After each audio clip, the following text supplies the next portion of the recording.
Hello students, कैसे हैं आप लोग। आज हम शुरू करेंगे इलेक्ट्रोस्टैटिक्स के इंपॉर्टेंट न्यूमेरिकल्स फर्स्ट के, जो आपके आने वाले बोर्ड एग्जाम के लिए क्या होंगे, इंपॉर्टेंट होंगे। ठीक है, तो इसी श्रृंखला का ये पहला आर्टिकल आज कि वायु द्विध्रुव के कारण अक्षीय स्थिति में उत्पन्न वायु क्षेत्र, यानी कि वायु द्विध्रुव के कारण उसकी अक्षीय स्थिति में उत्पन्न जो वायु क्षेत्र होता है उसकी तीव्रता का व्यंजक ज्ञात करेंगे। ठीक है, अब इस आर्टिकल को समझने से पहले थोड़ा सा वायु द्विध्रुव क्या होता है उसके बारे में समझ लीजिए। जैसे देखिए, वायु द्विध्रुव का मतलब होता है कि जब परिमाण में समान और प्रकृति में विपरीत दो आवेश अल्प दूरी पर रखे होते हैं तो इस रचना को, इस व्यवस्था को हम वायु द्विध्रुव कहते हैं। जैसे मान लीजिए ये दो आवेश है, एक आवेश प्लस क्यू और एक आवेश माइनस क्यू, यानी कि एक दोनों के परिमाण सेम है, ये भी क्यू और ये भी क्यू, लेकिन एक की वैल्यू प्लस है और एक की वैल्यू क्या है, माइनस। तो जब परिमाण में समान और प्रकृति विपरीत दो आवेश अल्प दूरी पर, अल्प का मतलब दोनों आवेशों के बीच की दूरी क्या होगी, बहुत कम होगी, तो इस रचना को क्या कहते हैं, वायु द्विध्रुव कहते हैं। और वायु द्विध्रुव में दोनों आवेशों के बीच की दूरी को प्रेजेंट करते हैं हम 2l से। किसे प्रेजेंट करते हैं, 2l से। ठीक है, इसके साथ साथ इस वायु द्विध्रुव का द्विध्रुव आगुण होता है। द्विध्रुव आगुण का मतलब किसी वायु द्विध्रुव के दोनों आवेशों में से एक आवेश और उनके बीच की दूरी के गुणनफल को, उनके बीच की दूरी के गुणनफल को क्या कहते हैं, वायु द्विध्रुव का आगुण कहते हैं। और इसको व्यक्त करते हैं किससे, P से, यानी P बराबर होता है Q इंटू 2l। ठीक, इसके साथ देखिए थोड़ा सा और समझिए। जैसे मान लीजिए एक कोई बिंदु आवेश है, ये आपने पढ़ा है, बिंदु आवेश है और इससे हम स्मॉल r दूरी पर ये बिंदु P लें, तो किसी बिंदु आवेश के कारण बिंदु P पर उत्पन्न वायु क्षेत्र की तीव्रता होती है, उसका फॉर्मूला होता है E बराबर 1/4πε0 Q अपॉन r स्क्वायर। यानी किसी एक बिंदु आवेश के कारण किसी बिंदु पर उत्पन्न वायु क्षेत्र होता है E बराबर 1/4πε0 Q अपॉन r स्क्वायर। तो इन्हीं दो फॉर्मूलों को हम यूज करके ये सिद्ध करेंगे कि वायु द्विध्रुव के कारण अक्षीय स्थिति में उत्पन्न वायु क्षेत्र कितना होता है। तो देखते हैं। ठीक है,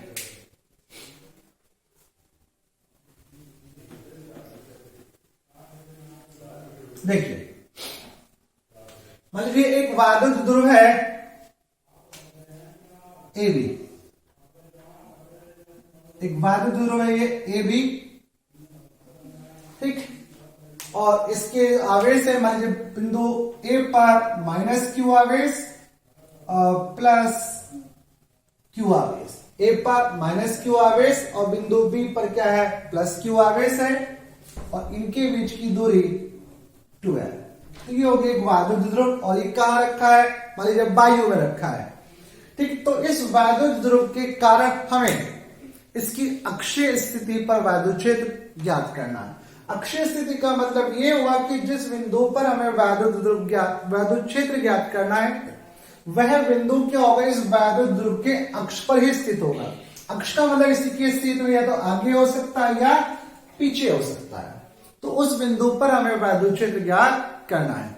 मान लीजिए कि वायु द्विध्रुव के मध्य बिंदु O से स्मॉल r दूरी पर स्थित ये बिंदु P है, इसकी अक्षीय स्थिति में, इसकी अक्षीय स्थिति में ये बिंदु P है, इस पर हमें वायु क्षेत्र ज्ञात करना है। ठीक है, अब चूंकि हमने माना है कि इसके मध्य बिंदु O से स्मॉल r दूरी पर बिंदु P पर वायु क्षेत्र ज्ञात करना है। अब मध्य बिंदु है तो A से O तक की डिस्टेंस क्या हो जाएगी, स्मॉल l हो जाएगी और O से B तक की डिस्टेंस क्या हो जाएगी, स्मॉल l। ठीक, तो इस वायु द्विध्रुव AB के कारण हमें बिंदु P पर वायु क्षेत्र ज्ञात करना है। अब इसको अगर ध्यान से देखा जाए तो वैद्युत ध्रुव होता है वास्तव में दो आवेशों का एक समुदाय होता है, और वो भी आवेश कैसे होंगे, दोनों का परिमाण सेम होगा। अगर एक प्लस 2 कूलाम है, दूसरा p प्लस 2 कूलाम होगा, सॉरी एक प्लस 2 कूलाम है तो दूसरा क्या होगा, माइनस 2 कूलाम होगा। अगर दोनों की वैल्यू सेम होगी लेकिन एक प्लस का होगा और एक क्या होगा, माइनस का होगा। ठीक, तो इसका मतलब ये हुआ कि वैद्युत ध्रुव वास्तव में दो आवेशों का समुदाय है। तो इस समुदाय के का बिंदु P पर हमें वैद्युत क्षेत्र ज्ञात करना है। तो एक सिंपल कॉन्सेप्ट है, उसी को फॉलो करेंगे कि चूंकि ये दो आवेशों का समुदाय है तो पहले आवेश के का वैद्युत क्षेत्र निकाल लेंगे, फिर दूसरे आवेश के का वैद्युत क्षेत्र, और फिर उन दोनों का परिणामी आर्टिकल प्रूव हो जाएगा। तो देखते हैं, ठीक है। अब बिंदु A पर माइनस Q आवेश है, तो देखिए बिंदु A पर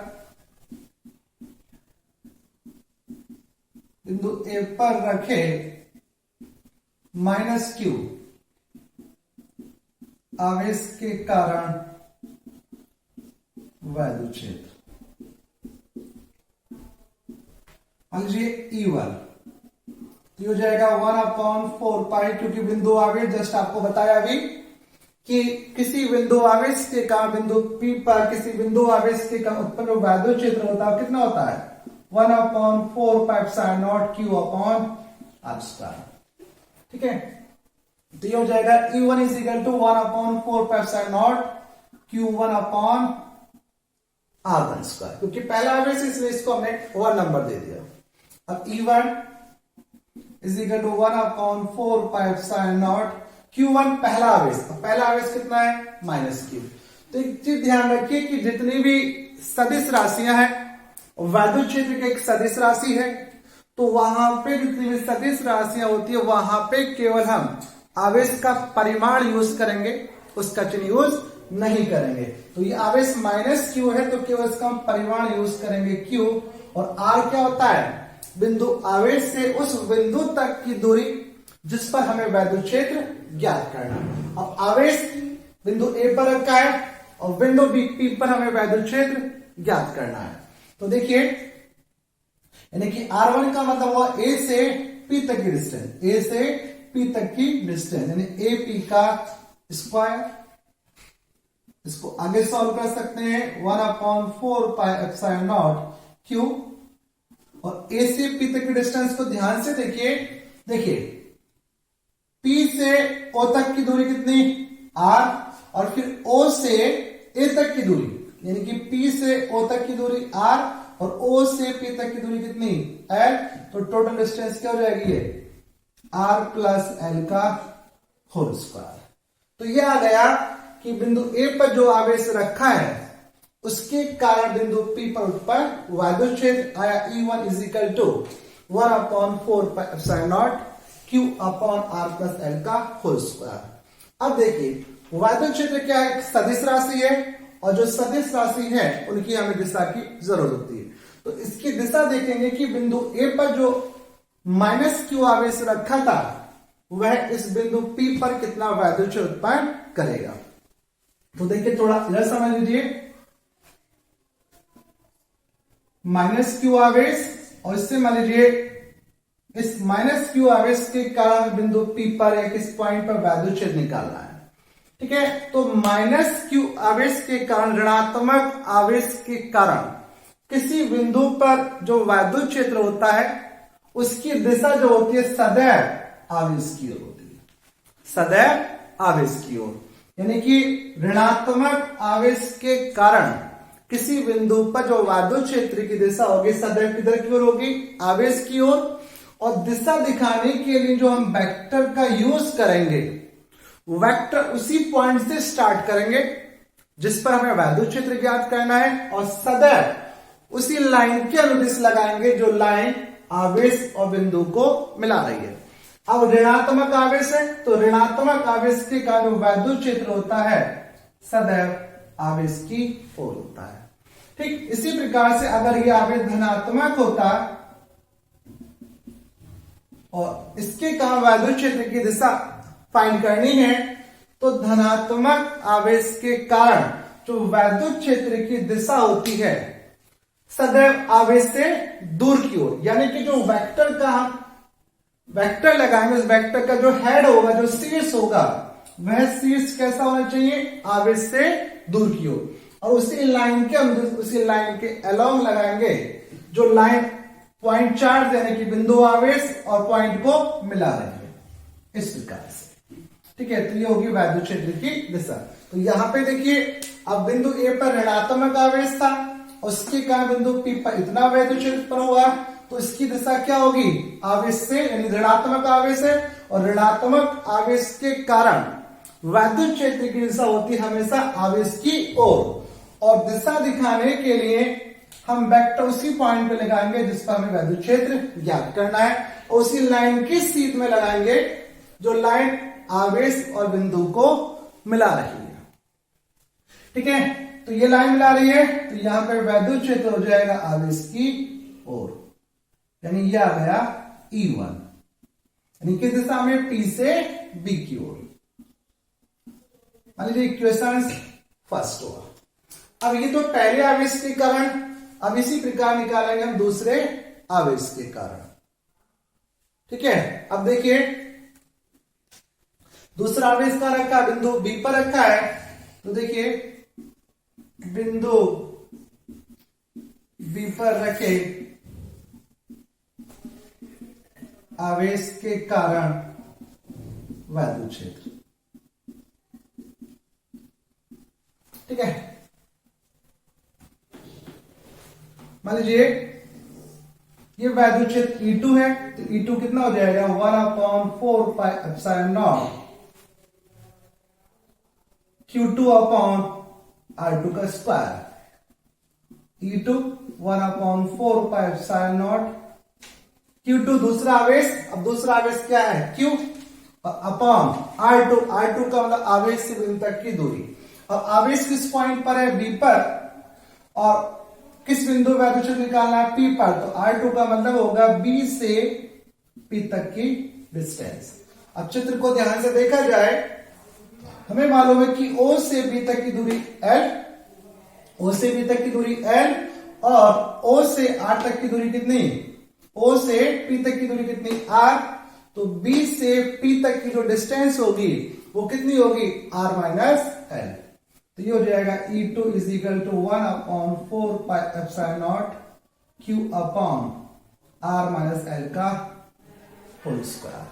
तो यह आ गया दूसरे आवेश के कारण बिंदु P पर उत्पन्न वैद्युत क्षेत्र। अब इसकी भी दिशा देखिए, तो जैसा अभी आपको बताया कि बिंदु B पर कैसा आवेश रखा है, प्लस Q, और प्लस Q आवेश के कारण, धनात्मक आवेश के कारण किसी बिंदु पर जो वैद्युत क्षेत्र की दिशा होती है, जो डायरेक्शंस होती है, वो सदैव किधर की ओर, आवेश से दूर की ओर। और दिशा दिखाने के लिए वेक्टर लगाएंगे, हमेशा उसी लाइन के अनुदिश लगाएंगे जो लाइन आवेश और बिंदु को मिला रही है। ठीक है, तो ये इस पॉइंट को मिला रही है, तो देखिए आवेश इस पॉइंट पर, इस बिंदु पर हमें वैद्युत क्षेत्र निकालना है, तो जो वेक्टर लगाएंगे उसी लाइन के सीध में लगाएंगे जो लाइन बिंदु और आवेश को मिला रही है। तो धनात्मक आवेश का वैद्युत क्षेत्र की आवेश से दूर की ओर, दूर का मतलब इस दिशा में, तो ये आ गया E2। ठीक है, यानी किस डायरेक्शन में, B से P की ओर। इक्वेशन सेकंड, तो देखिए यह आ गया कि वैद्युत ध्रुव का जो वैद्युत ध्रुव है, आवेशों का जो समुदाय है, उसके कारण वैद्युत क्षेत्र ए पॉइंट पे जो आवेश रखा था उसके कारण बिंदु P पर कितना वैद्युत क्षेत्र, इतना। B पॉइंट पे जो आवेश रखा है उसके कारण वैद्युत क्षेत्र इतना। तो अब चित्र से स्पष्ट है कि यहां पर दो वैद्युत क्षेत्र उत्पन्न हुए, एक E1 और एक E2, लेकिन वैद्युत क्षेत्र तो केवल एक ही होगा। तो अब क्या निकाल लेंगे, इन दोनों आवेशों के कारण बिंदु P पर जो परिणामी वैद्युत क्षेत्र उत्पन्न होगा वो। ठीक है, तो देखिए अतः बिंदु P पर उत्पन्न परिणामी वैद्युत क्षेत्र।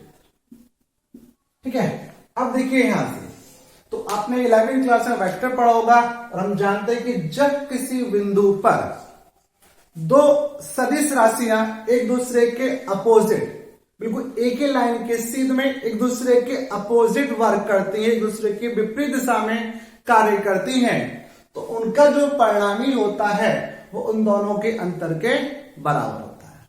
और अंतर का मतलब बड़े में से छोटे को घटाना। ठीक है, तो यहां पे E1 और E2 की जो दिशा जस्ट एक दूसरे के अपोजिट है, तो अतः बिंदु P पर उत्पन्न जो परिणामी वैद्युत क्षेत्र होगा वो हो जाएगा E इक्वल टू, यानी कि बड़े में से छोटे को हटा देना।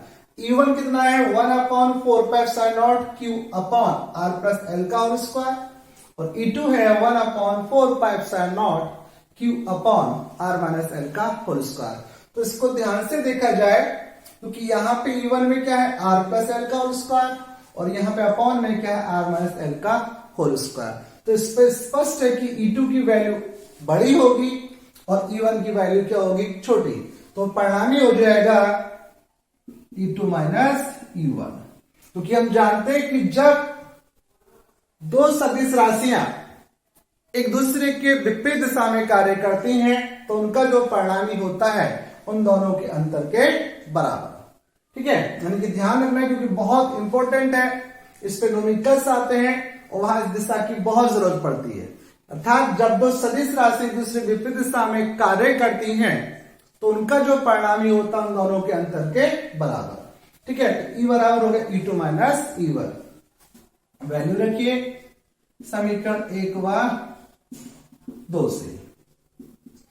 ठीक है, E2 कितना 1/4πε0 Q upon R minus L का होल स्क्वायर, और E1 है 1/4πε0 Q upon R plus L का होल स्क्वायर। अब देखिए इसको सॉल्व करें तो यहां से कॉमन लीजिए। अब देखिए एक चीज थोड़ा सा डाउट रखता है स्टूडेंट्स को कि इसमें से हमने कैसे पता करा कि E2 बड़ा था। जैसे इसको ध्यान से देखिए Q अपॉन 4πε0 है और Q अपॉन 4πε0 यहां पे R प्लस L और यहां पे R माइनस L, यानी कि ये पूरा का पूरा कांस्टेंट है, ये पूरा पूरा कांस्टेंट। तो आप इसको एक जरा देखिए, सिंपल एक फॉर्मूला सिंपल, जैसे ये 8 है और ये 4 माइनस 2 और एक है 8/4 प्लस 2, तो ये हो जाएगा 8/2 और ये हो जाएगा 8/6। तो कौन सी वैल्यू ग्रेटर आएगी, ये वाली -1।